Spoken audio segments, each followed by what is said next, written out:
PID pelvic inflammatory disease, ये ऐसी disease है जो कि फीमेल्स में पाई जाती है, यानी कि फीमेल्स रिप्रोडक्टिव ऑर्गन्स को मुतासिर करती है और ये किसी भी एज ग्रुप में होता है और अगर इसका ट्रीटमेंट नहीं लिया जाए तो फिर आगे चल के बहुत सारी प्रॉब्लम क्रिएट होती है। इसी से रिलेटेड आज हम बात करेंगे, आपसे बहुत सारी चीजें डिस्कस करेंगे, मेडिसिन बताऊंगी किस तरह से इसको ट्रीट करना है और इससे रिलेटेड अगर आपको कोई प्रॉब्लम हो जाए तो फिर आपको कौन कौन से प्रॉब्लम फेस करने पड़ते हैं। बिस्मिल्लाहिर्रहमानिर्रहीम, अस्सलाम वालेकुम एवरीवन, कैसे हैं आप सब? उम्मीद करती हूँ आप सब खैरियत से होंगे। मैं हूँ homeopathic medicine consultant doctor Salma बचाहार।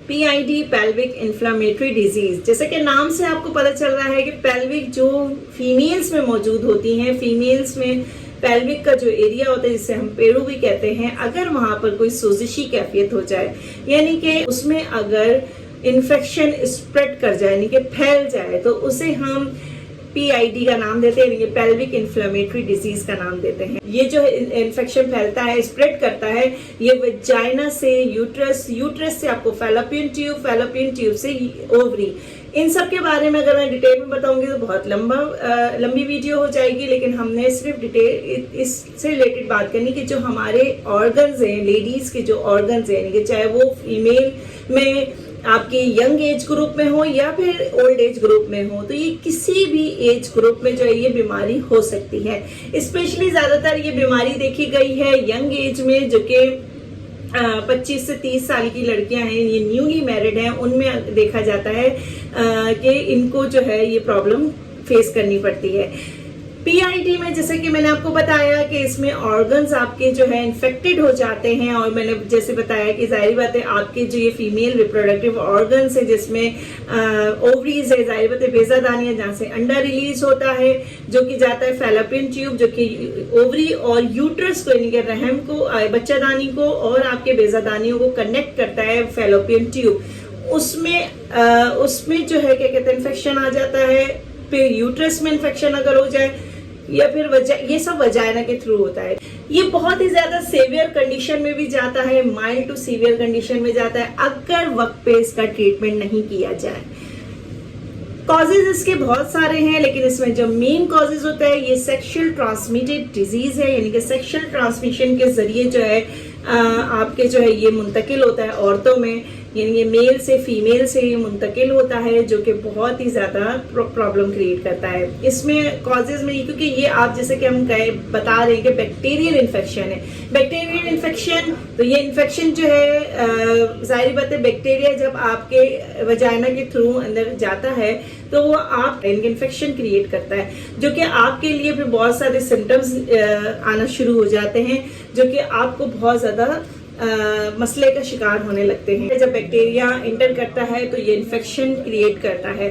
Bacteria किसी भी टाइप का हो सकता है, जैसे कि अगर हम देखें गोनोरिया है, क्लेमाइड हो गया, माइक्रोप्लाज्मा हो गया, तो मुख्तलिफ किस्म के बैक्टीरिया होते हैं जो इंटर करते हैं सेक्सुअल ट्रांसमिटेड के जरिए। न्यूली मैरिड कपल है तो उनकी उसमें भी ये प्रॉब्लम हो सकती है।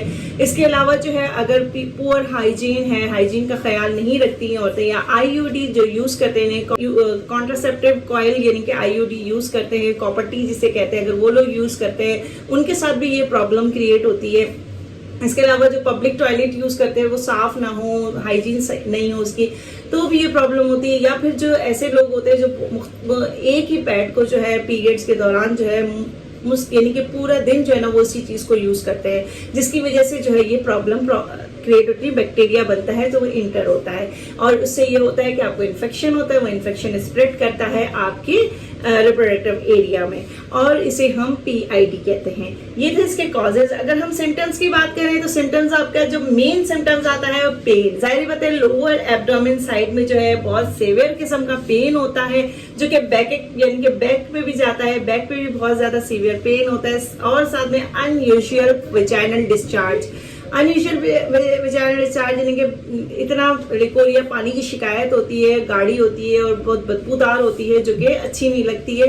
और इसमें जो है आपको समटाइम्स जो होता है लोअर साइड पे आपको स्वेलिंग आएगी, बहुत पेन होगा, आपसे बैठा नहीं जाएगा, आप बियरिंग डाउन होंगे और उठने बैठने में भी आपको प्रॉब्लम हो रही होगी, ये दर्द नीचे तक आपको एक्सटेंड करेगा। इसके अलावा जो है आपको समटाइम्स ये होगा कि आप यूरिन करते हुए आपको पेन फील होगा, ईचिंग होगी और पेशाब में आपकी जलन भी होगी। अब पेशाब बहुत मुश्किल से आप यूरिन पास करते हैं, तो इट्स मीन अगर ये सिम्टम्स आ रहे हैं तो आपको पीआईडी का इशू है, नहीं कि आपको पेल्विक इन्फ्लेमेटरी डिजीज हो गए। आपको लिकोरिया बहुत ज्यादा होता है और इवन ये होता है कि आपको जब आप मुबाशरात करते हैं तो उसमें भी आपको जो है तकलीफ होती है हस्बैंड से मिलने में। अगर आ रही हैं तो ये सिम्टम्स, इसका मतलब है कि आपके जो है वेजाइनल इन्फेक्शन आपको हो गया, यानी कि आपको रिप्रोडक्टिव साइड पे आपके इन्फेक्शन स्प्रेड कर रहा है। तो आपने इस सूरत में फौरन डॉक्टर से कंसल्ट करना है। अब अगर ये प्रॉब्लम आपको हो रही है, ये पीआईडी का आप शिकार हो गए हैं, तो इसमें अगर आप ट्रीट नहीं करते तो आगे चल के आपको कौन कौन सी प्रॉब्लम हो सकते हैं। आपको एक्टोपिक प्रेगनेंसी हो सकती है। एक्टोपिक प्रेगनेंसी मतलब कि आपके ट्यूब में जो है अगर आप प्रेग्नेंट होते हैं तो वो ट्यूब में जो है बेबी जो है आपका ग्रो करेगा, यानी कि ट्यूब में फर्टिलाइज होता है। जाहिर बात है, आपको पता है कि जब ओवा रिलीज होता है तो वो ट्यूब पे जाता है, ट्यूब से फिर वो आगे फर्टिलाइज होने के बाद आगे वो बेबी को जो है फीटस को जो है मूव कर देता है यूट्रस पे, फिर यूट्रस पे ग्रो करता है। लेकिन वो अलग चीज हो जाएगी कि एक्टोपिक प्रेगनेंसी में आपको कन्वर्ट हो जाएगा। आपको जाहिर बात है जब पीआईडी हो रही है तो फिर आपकी जो ब्लॉकेज होना स्टार्ट हो जाएगी। ब्लॉकेज इनकी इन्फ्लेमेशन इतनी होती है, इन्फेक्शन इतनी होती है तो कि आपके ब्लॉकेज स्टार्ट हो जाती है, जिससे हम कहते हैं नलों में जो है तकलीफ होती है, नलों में पानी को भर जाना। तो ये तो जाहिर बात है फिर आपका जो है बेबी जो है वो ट्यूब में ग्रो करेगा और वहां पर आपको एक्टोपिक प्रेगनेंसी होगी, जो कि आपके लिए बहुत ज्यादा प्रॉब्लम करने वाला होता है कि एक्टोपिक प्रेगनेंसी आपकी चलती नहीं है। इस सूरत में फिर आपका ट्यूब रिमूव करना पड़ता है। इसके अलावा जो है आपको इनफर्टिलिटी हो सकती है, यानी कि बेबी नहीं होगा, आपको कंसीव नहीं कर पाएंगे और बहुत सारी प्रॉब्लम्स हो सकती है, यानी कि आपको एप्सिस हो सकता है, ट्यूबो ओवेरियन एप्सिस हो सकता है, यानी कि आपके जो ओवरी में है और ट्यूब साइड पे जो है वो आपको एब्सेस होने के चांसेस होते हैं, फोड़े बनने के चांसेस हो सकते हैं। तो और भी बहुत सारी बीमारियां हो सकती है जो कि आपके लिए बहुत ज्यादा प्रॉब्लम कर रही है। अगर ये इन्फेक्शन जो है अगर मजीद स्प्रेड करे तो आपको अंदर जो है आपकी चीजें चिपकना शुरू हो जाती है, जिसे हम एंडोमेट्रोसिस भी कहते हैं। एक दूसरे के साथ जो है ऑर्गन्स चिपकने लगते हैं और फिर वो कन्वर्ट हो जाते हैं एंडोमेट्रियोसिस के साथ तरफ, जो कि बहुत ज्यादा प्रॉब्लम करता है फीमेल के लिए। इसके अलावा अगर हम बात करें कि अगर हमें इसका ट्रीटमेंट के लिए ऐसी कौन सी बेस्ट मेडिसिन है जो कि काम आती है आपके पेल्विक इन्फ्लेमेटरी डिजीज़ में, बहुत ही बेहतरीन और बेस्ट, बिना किसी साइड इफ़ेक्ट्स के ये मेडिसिन आप यूज़ कर सकते हैं। जी, तो सबसे पहले जो मेडिसिन आती है पेल्विक इन्फ्लेमेटरी डिजीज़ की, ये हेड रेमेडी है। ये हर हाल में आपने देना है, चाहे कोई भी इसके साथ सिम्टम्स आ रहे हैं। अपने मेडोराइनम 1M जो कि आप 5 कतरे देंगे 1 टेबल स्पून वाटर में, वीक में 1 दफ़ा यूज़ करना है। तकरीबन 2 महीने तक आप इसको इस्तेमाल करेंगे। जी, पीआईडी है तो ज़ाहिर बात है आपको दर्द भी होगा, सूजन भी होगी, साथ में आपको वेजाइनल डिस्चार्ज यानी कि पानी की शिकायत है, तो आपने belladonna 200 plus borax 200, belladonna 200 plus borax 200 5-5 कतरे आप लेंगे, दिन में 2 दफ़ा लेंगे। इसको आपने 1 महीने तक इस्तेमाल करना है। एक और मसला होता है कि पीआईडी के साथ लोगों को यूरिनरी इशू का यानी कि मसला हो जाता है, यानी कि पेशाब का मसला हो जाता है। तो पेशाब रुक रुक के भी आता है, उसमें इन्फेक्शन होता है। तो साथ में आपने क्या करना है कि एपिस मेलिफिका 200 और पायरोजिनम 200 लेना है। 5-5 कतरे दिन में 3 दफ़ा लेंगे। ये सिर्फ आपने 15 दिन इस्तेमाल करना है। जी, ये थी कुछ जनरल मेडिसिन जो कि आपको अकॉर्डिंग टू सिम्टम्स यानी कि अलामात देख के आप ये मेडिसिन लीजिएगा। जो अलामात मैंने बताए उसी हिसाब से अपने मेडिसिन लेनी है। लेकिन अगर साथ में आपको कोई बहुत बड़ी कॉम्प्लिकेशन है, बहुत ज़्यादा सीवियर प्रॉब्लम है, जैसा कि एक्टोपिक प्रेगनेंसी भी है, इनफर्टिलिटी भी, और भी बहुत ज़्यादा कॉम्प्लिकेशन है जो क्रॉनिक कंडीशन इख्तियार कर रही है, तो आपने लाजमी डॉक्टर से कंसल्ट करना है मज़ीद इलाज करने के लिए। उम्मीद करती हूँ वीडियो आपको पसंद आई होगी। और वीडियो पसंद आई हो तो लाइक शेयर सब्सक्राइब जरूर कीजिएगा। और इससे रिलेटेड जो क्वेश्चन पूछना है मुझसे पूछ सकते हैं। मेरी इंस्टाग्राम आईडी आपके पास मौजूद है यहाँ पर।